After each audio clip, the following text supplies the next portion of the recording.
rice vermicelli or bihon. You'll need Mee Siam paste, sliced bean curd or tokwa, and some calamansi. Boil some eggs, hard boiled. This is the steps of how to cook Mee Siam bihon.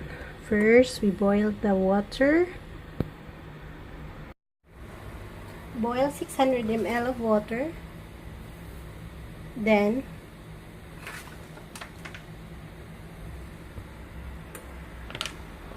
add and Mee Siam paste, mix well and bring to boil.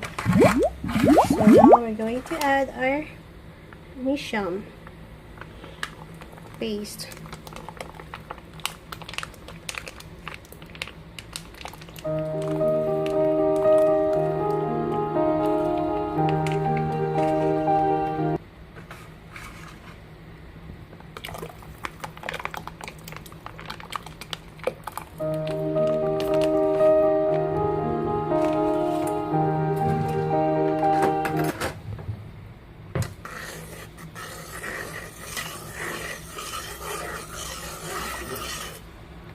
Then after mixing it, let it boil. At low heat, add some coconut cream.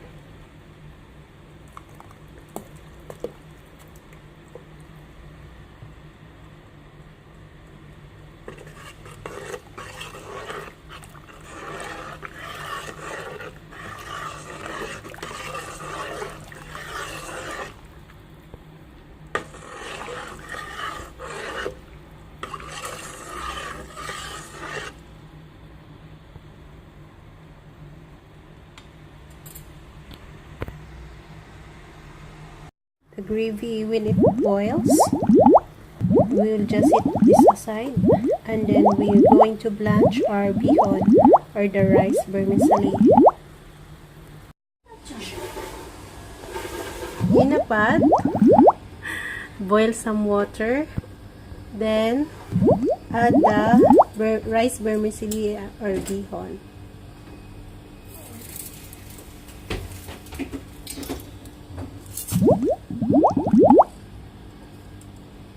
Just blanch.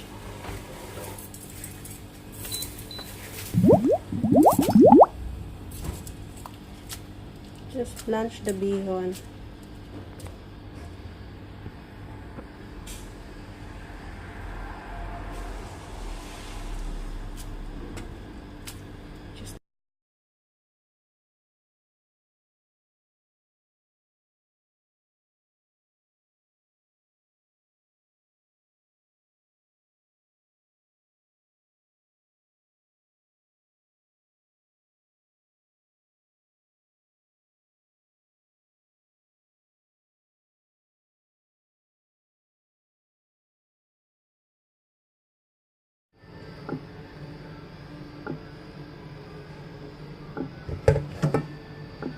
Now we will do our plating. First, we put the blanch rice vermicelli or bihon.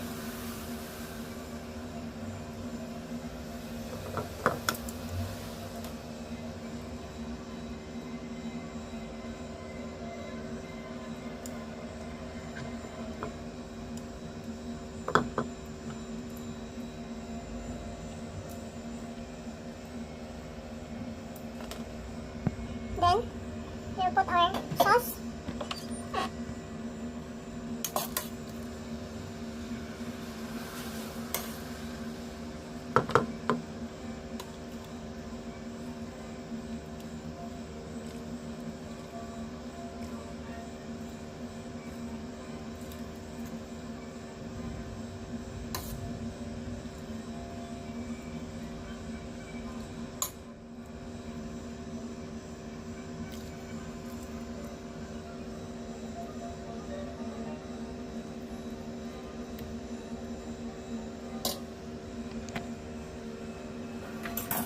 Then we put our egg for the toppings.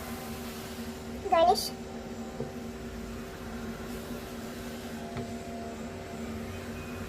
Then with lime on the side.